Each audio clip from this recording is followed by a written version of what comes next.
जय सोनान विद्यार्थी good morning.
तो छेल्ले आपणे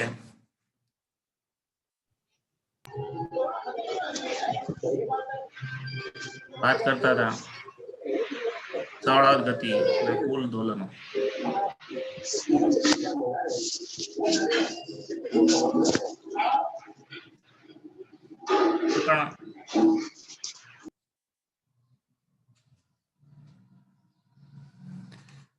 सरल आवत गति थती होय एमां गति ऊर्जा અને સ્થિતિ ऊर्जा બંનેનો સરવાળો યાંત્રિક ऊर्जा તરીકે ઓળખાય છે અને એ યાંત્રિક ઊર્જાનું આપણે સૂત્ર ધાર્યું હતું। સરળાવત ગતિની સ્થિતિ ઊર્જા એટલે સ્પ્રિંગની સ્થિતિ ઊર્જા જેનું સૂત્ર હતું 1/2 KY²। અને કે છે એને સ્પ્રિંગનો અચળાંક આપણે કહીએ છીએ અને સ્પ્રિંગના જે બળ અચળાંક છે એને આપણે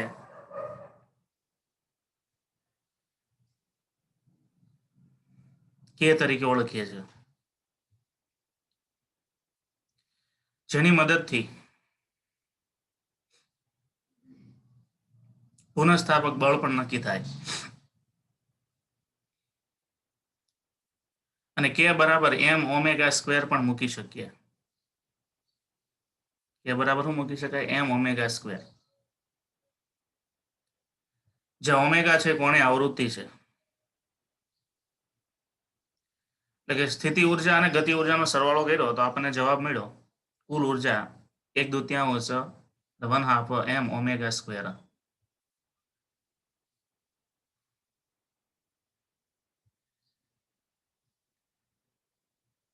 વિદ્યાર્થીઓ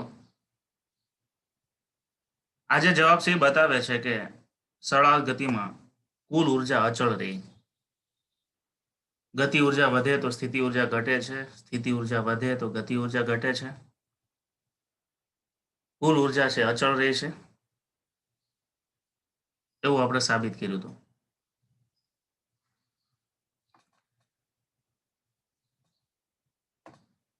ત્યાર પછી ઉદાહરણ નંબર 7 ની વાત આવે એને આપણે ગણતરી કરીએ।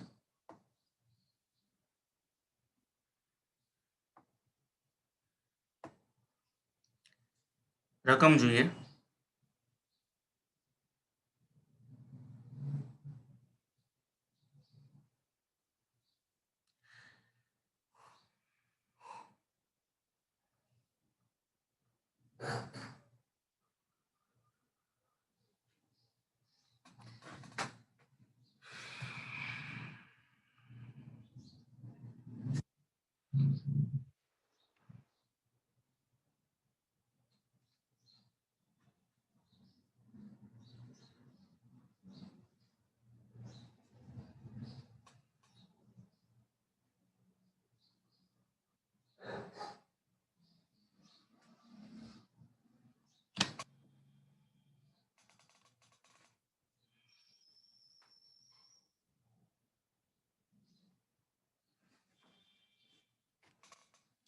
એક બ્લોક કે જેનું દ્રવ્યમાન એ કિલોગ્રામ છે.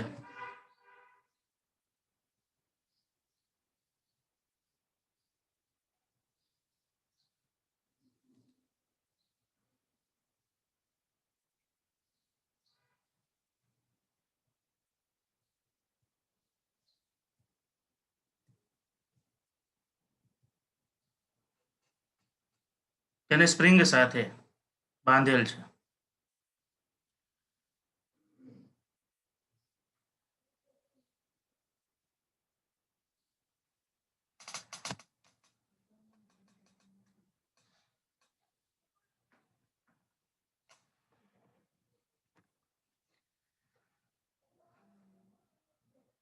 સ્પ્રિંગ નો અચળાંક, જે સ્પ્રિંગ નો અચળાંક કીધો ને એને સ્પ્રિંગ નો બળ અચળાંક કહેવાય કે.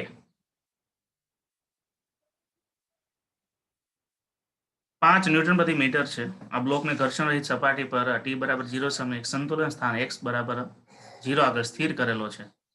એને ખેંચીને x બરાબર 10 નું સ્થાનાંતર કરવામાં આવે તો જ્યારે એ મધ્યમાન સ્થાનથી 5 સેન્ટીમીટર દૂર હોય ત્યારે એની ગતિ ઉર્જા અને સ્થિતિ ઉર્જા અને કુલ ઉર્જાની ગણતરી કરો.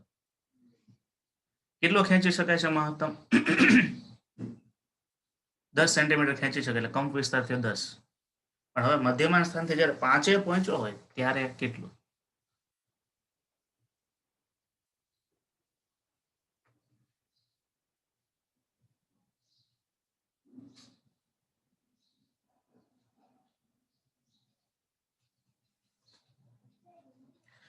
સોરી, મેં તમને કાલે આલેખ જે કીધો ને 1 મિનિટ, એ આલેખમાં કોઈ કરેક્શન નથી. ગતિ ઉર્જા અને સ્થિતિ ઉર્જાનો કુલ સરવાળો આ ઉપર જ લાઈન સેન્ટરમાં નહીં આવે. ઉપર એટલા માટે કે જ્યારે અહીં સ્થિતિ ઉર્જા મહત્તમ છે ત્યારે ગતિ ઉર્જા 0 છે. એટલે ગતિ ઉર્જા મહત્તમ છે ત્યારે સ્થિતિ ઉર્જા 0 છે. હવે જેમ જેમ ગતિ ઉર્જામાં જેટલો ઘટાડો થાય એટલો આમીથી સ્થિતિ ઉર્જા વધારો મળતો જાય છે.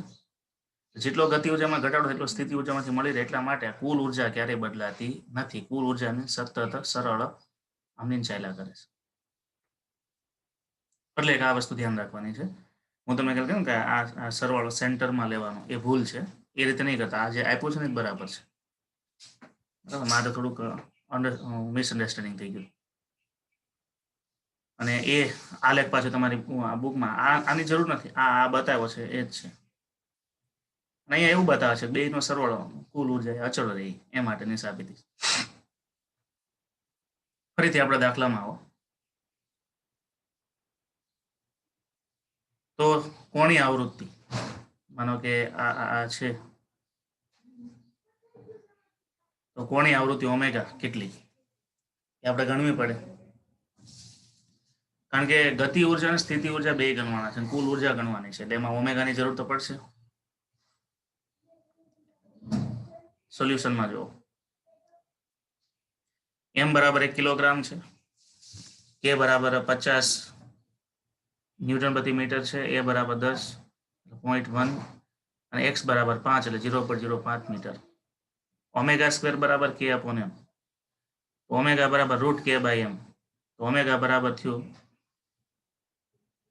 5/1 એટલે રાઉન્ડ ઓફ 7.07 રેડિયન પ્રતિ સેકન્ડ ઓમેગા મળ્યું. હવે સ્થિતિ ઉર્જા કેટલી? તો u બરાબર 1/2 m omega square x square. બરાબર. તો આ છે સ્થિતિ ઉર્જાનું સૂત્ર છે. અથવા તો અહીંયા તમે ડાયરેક્ટ કે મૂકી દો તો ચાલે. કે તો આપણને આપ્યો છે, કે મૂકો તો ચાલે, પણ ઓમેગાની જરૂર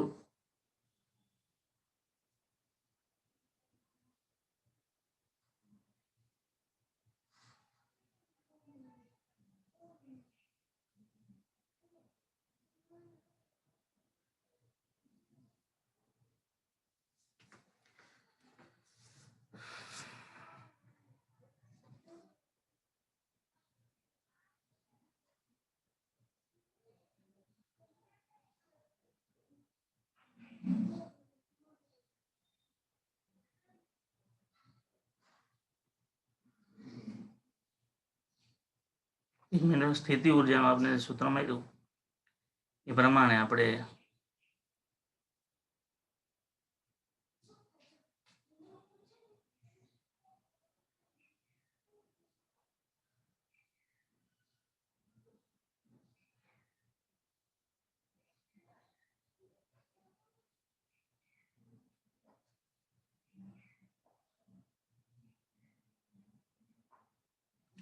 તમે કદાચ કે બરાબર એમ ઓમેગા સ્ક્વેર ન મૂકો ને તમને બળચલાંક કે તો આપ્યો છે રકમમાં, બીજી રીત બતાવું છું. સીધી કે ની કિંમત મૂકી દો, વાય ની જગ્યાએ એક્સ મૂકી દો. બરાબર, એ રીતે થઈ શકે. પણ ગતિ ઉર્જામાં તમારે વી ક્યાંથી મેળવવાનું? તો વી માટે પાછું ઓમેગાની જરૂર તો પડે જ છે, કારણ કે વી બરાબર omega root of A square minus Y square, એવું સૂત્ર હતું ને, એટલે એમાં ઓમેગાની જરૂર પડે. અહીંયા 1/2 એમ ઓમેગા સ્ક્વેર બરાબર પાછું કેપ થઈ જાય છે, બરાબર, કારણ કે કે બરાબર શું છે, એમ ઓમેગા સ્ક્વેર છે. એટલે વિદ્યાર્થીઓ તમારે આખી ગણતરી જો કેમાં કર્યું હોય તો ઓમેગાની કોઈ જરૂર જ નહીં પડતી. ઓમેગા તમે ન ગણો, કેની વેલ્યુ તમને આપેલી છે એ પ્રમાણે પણ તમે કરી શકો, બરાબર. એટલે ગતિ ઉર્જાનું જે સૂત્ર છે એ તમારે અહીંયાથી આ મૂકવું પડે.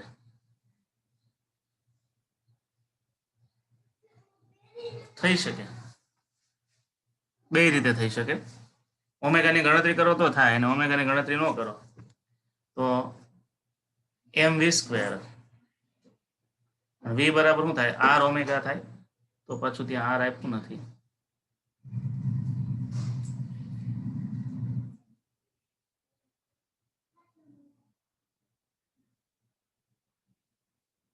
વાંધો નહીં, આપણે એવું કઈ નથી કરવું, આપણે ઓમેગાની ગણતરી કરીને કરીએ, નહીં તો તમે પછી વધારે કન્ફ્યુઝ થશો. સ્થિતિ ઉર્જા છે એ રીતે મળશે, ગતિ ઉર્જા તમારે આ રીતે કરવી પડશે. તો 1/2 એમ ઓમેગા સ્ક્વેર એક્સ સ્ક્વેર માં કિંમત મૂકીને સાદરૂપ આપણે સ્થિતિ ઉર્જા મળે. કે બરાબર 1/2 એમ વી સ્ક્વેર. વી એટલે શું છે કે એમ તો છે જ, વી એટલે omega into root of A square minus Y square. હવે ફરીથી કે ઓમેગા એમ ઓમેગા સ્ક્વેર બરાબર કે થાય કે ન થાય? એમ ઓમેગા સ્ક્વેર બરાબર કે થાય, બરાબર. અથવા તો એમ ઓમેગા સ્ક્વેર ની તમે ફરીથી આમ સાદરૂપ આપો તોય તમને કે જ મળી જવાનું. એટલે કે આપણને આપ્યું છે 50, એ સીધું મૂકી દીધું છે અહીંયા. એટલે 1/2 દળ આપ્યું છે કિલોગ્રામ, બરાબર. એને ગુણ્યા કેની કિંમત એમ ઓમેગા સ્ક્વેર કે લીધું, સ્થાનાંતર અને કંપ વિસ્તાર આપણને આપ્યો છે, એમાં સાદરૂપ આપો એટલે આપણને ગતિ ઉર્જા મળશે. અને કુલ ઉર્જા એટલે કેટલું થાય તો કે યાંત્રિક ઉર્જા બરાબર ગતિ ઉર્જા પ્લસ સ્થિતિ ઉર્જાનો સરવાળો. આ રીતે આપણને કુલ ઉર્જા પણ મળી જાય, બરાબર. એટલે અહીંયા એક નાનું કરેક્શન છે, એમાં થોડું ધ્યાન રાખવાનું. આ નથી લખવાનું 1/2, બરાબર. એમ ઓમેગા સ્ક્વેરની જગ્યાએ ડાયરેક્ટ કે મૂકી દીધું છે. 3 માર્ક્સ માટે દાખલો IMP, કારણ કે 3 વિભાગ છે. પછી એક સ્વાધ્યાયમાં 14.4 એટલે કે સ્વાધ્યાયનો ચોથો દાખલો છે, એની આપણે ગણતરી કરીએ.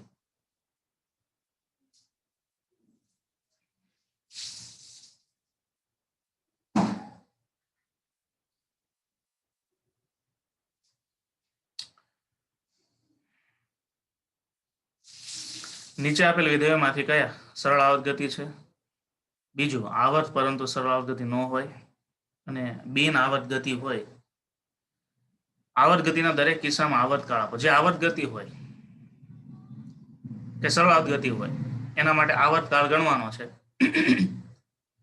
જે નથી એમાં તો કોઈ ગણતરી થશે જ નહીં.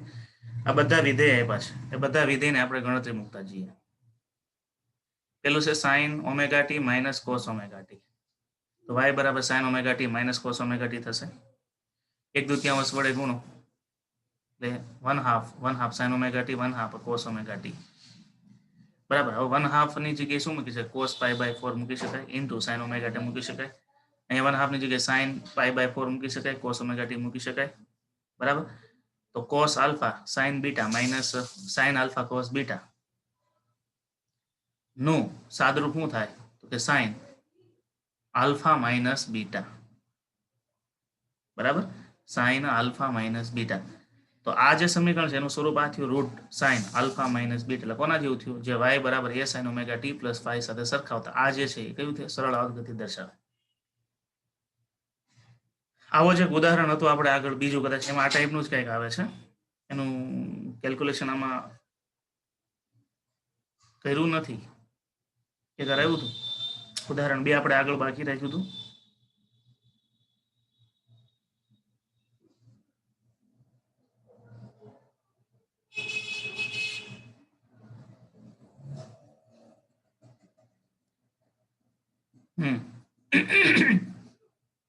એક્ઝામ્પલ 2 છે એમાં પણ આ ટાઈપનું જ વિધેય છે. જોઈએ, સાથે સાથે થઈ જશે, કદાચ બુકના સોલ્યુશન ઉપરથી અંદાજ આવી જશે.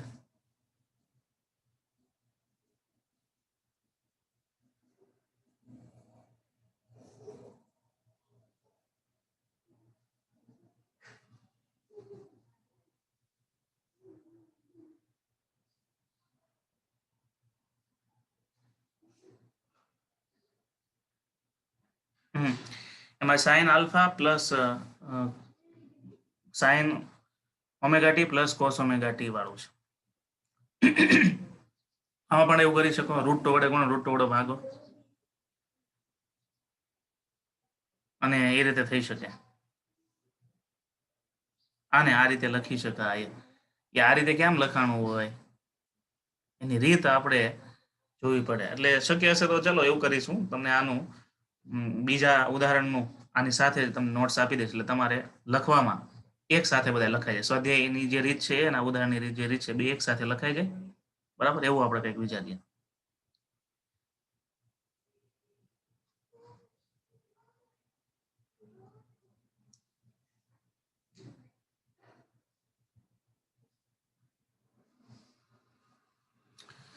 આગળ જોઈએ તો અહીંયા માઇનસ હતું ને ત્યાં પ્લસ હતું, એટલે ખાલી માઇનસ પ્લસ નો ફરક પડશે, બીજું કઈ ફરક નહીં પડે. પણ હું તમને આખું સોલ્યુશન આપીને જ ફોટો મોકલીશ, બરાબર, એટલે એ કાંઈ પેલું નથી. બીજો જે વિધેય છે સાઇન ક્યુબ, બરાબર, એના માટે તો એક સૂત્ર છે. હવે સાઇન ક્યુબ નું એક સૂત્ર મેથેમેટિક્સમાં 1/3 3 sin omega T minus sign 3 omega. તો એ સાઇન વિધેય છે એટલા માટે આવર્ત ગતિ થાય, પણ સરળ આવર્ત ગતિ ન થાય, કારણ કે ફાઈ આવવું જોઈએ. ત્રીજું વિધેય આપ્યું છે 3 cos π/4 માઇનસ 2 ઓમેગા ટી, માંથી માઇનસ 2 ઓમેગા ટી ને આ બાજુ લ્યો અને આને આ બાજુ લ્યો, એટલે શું થયું? તો y બરાબર a cos omega T plus phi, એટલે એ cos વિધેય એવું, પણ ઓમેગા ટી પ્લસ ફાઈ નું સ્વરૂપ છે એટલે એ સરળ આવર્ત ગતિ થશે. પછી એક વિધેય પછી cos omega T cos 3 omega T plus cos 5 omega T. આ કોના જેવું છે? તો y બરાબર a1 sin omega t1 plus a2 sin omega t2 plus a3 sin omega 3 t. એ રીતે આને ખરેખર એક પ્રકારનું હાર્મોનિક વિધેય કહેવાય અને ફુરિયર ઇક્વેશન કહેવાય, ફુરિયર સિરીઝ આવે. ફુરિયર ઇક્વેશનમાં શું હોય કે આ એકને એક પદ છે ને એ મલ્ટિપલ થયા કરે અને વેલ્યુ બદલાયા કરે. મને ઓમેગા 1 છે સૌથી નીચી આવૃત્તિ છે, ઓમેગા 2 છે એનાથી વધારે આવૃત્તિ હોય, ઓમેગા 3 છે એનાથી વધારે આવૃત્તિ હોય, કારણ કે ઓમેગા 3 ઓમેગા 5 ઓમેગા એમ આવૃત્તિ છે મલ્ટિપલ થયા કરે. તો આ ગાળામાં જે સ્થાનાંતર મળે છે એનું પરિણામી સ્વરૂપ આવું મળે, બરાબર. એટલે આ બધા સમીકરણો ભેગા થઈ અને જે એનું પરિણામી જે 12માં એ વાત આવશે, આ નોન સાઇનોસોઇડલ છે, આ હાર્મોનિક નથી, આવર્ત વિધેય છે પણ સરળ આવર્ત ગતિ નથી, બરાબર. એટલે સાઇનોસોઇડલ છે, આ તરંગ આકાર છે, આ તરંગ નથી, આને સ્ક્વેર તરંગો કહેવાય, હાર્મોનિક તરંગો નો કહેવાય. એ રીતે મૂકી શકાય.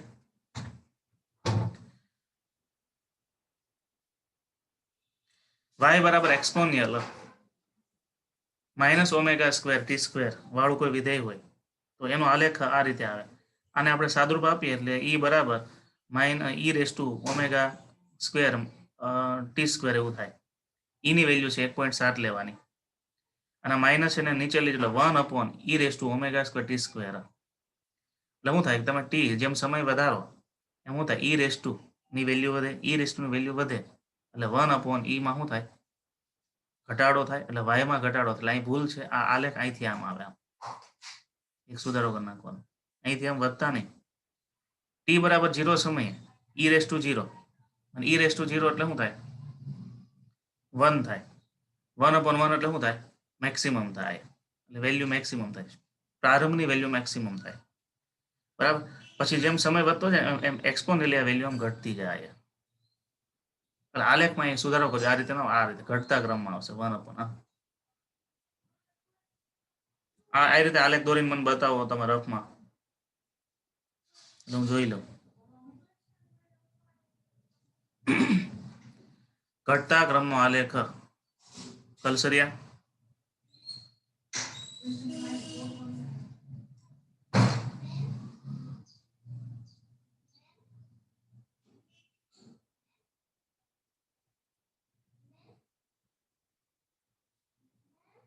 કેમેરો ઓન કરો, આલેખ દોરીને બતાવો. આમ નથી, નહીં આમ આમ આલેખમાં બુટાણી ભૂલ છે. આ રીતે આમ કરવો લેવાનું છે. આમ ઉપરની બાજુ ઢેકો નહીં કાઢવાનો, નીચેની સાઈડ દબાવો આલેખને.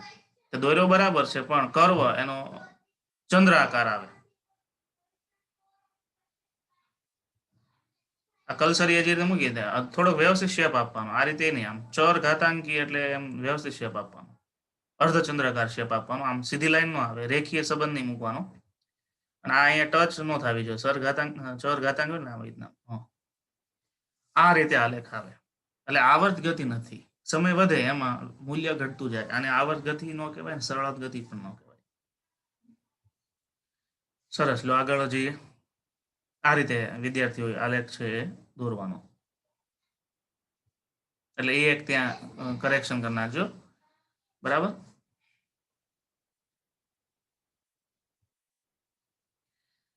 પછી 1 + ω t + ω²t². આમાં બરાબર છે. આમાં આ રીતે આલેખ આવે. આ ખોટું હતું, આમાં બરાબર છે. જેમ સમય વધતો જાય એમ વિધેય છે વધતું જાય. પેલા ટી એટલે 1નો વર્ગ થાય, પછી 2નો વર્ગ થાય, પછી 3નો વર્ગ થાય. એટલે જેમ સમય વધે એમાં સ્લોપ વધતો જાય, ઢાળ વધતો જાય. એટલે y = 1 + ω+ω² t² એ રીતે મળે. આ પણ બિન આવર્ત ગતિ છે. બરાબર, વધારા સાથે વધે છે.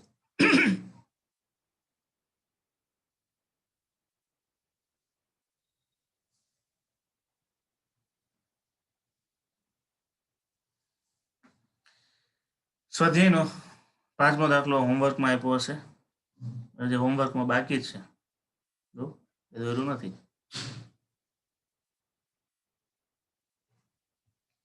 જોઈ લઈએ રકમ. એવું લાગશે તો હું તમને આની સાથે લખીને જ આપી દઉં. ઉદાહરણ 2 ની સાથે લખીને આપી દઈશ.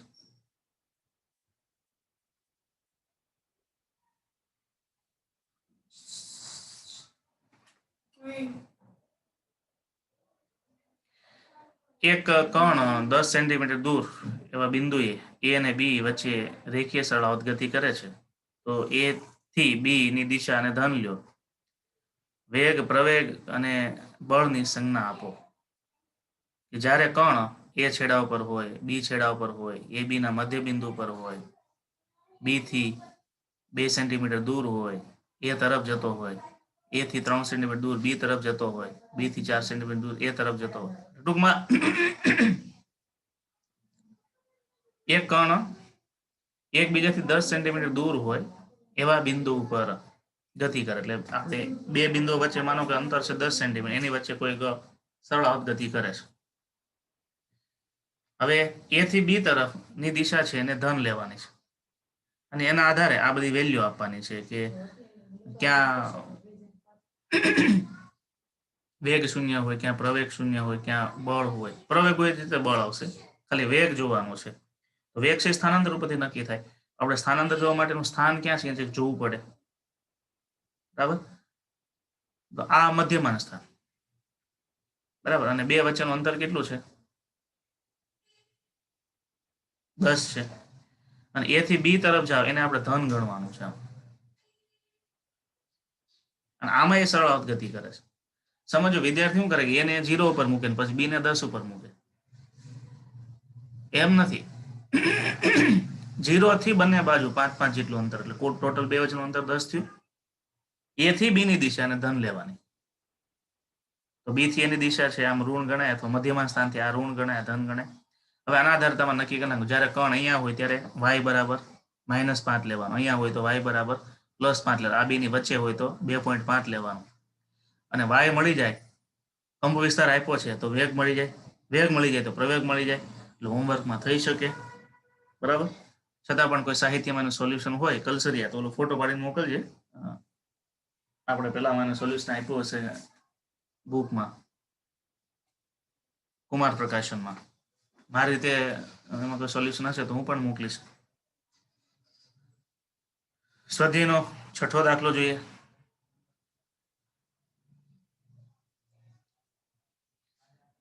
કણના પ્રવેગ એ અને સ્થાનાંતર x વચ્ચે નીચેના સંબંધોમાંથી કયો સંબંધ સરળ અવગતિ ધરાવે છે? કયો સંબંધ આવશે? એ બી સી માંથી કયો સંબંધ આવે? એ બરાબર -ω² -ω² એટલે બી છે ઓપ્શન, એ સરળ અવગતિ, એટલે MCQ ટાઈપનો પ્રશ્ન છે, બરાબર.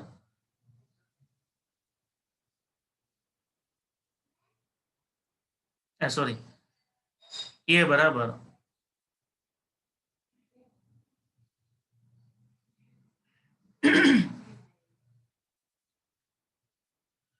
આપણે એ બરાબર શું લીધું હતું?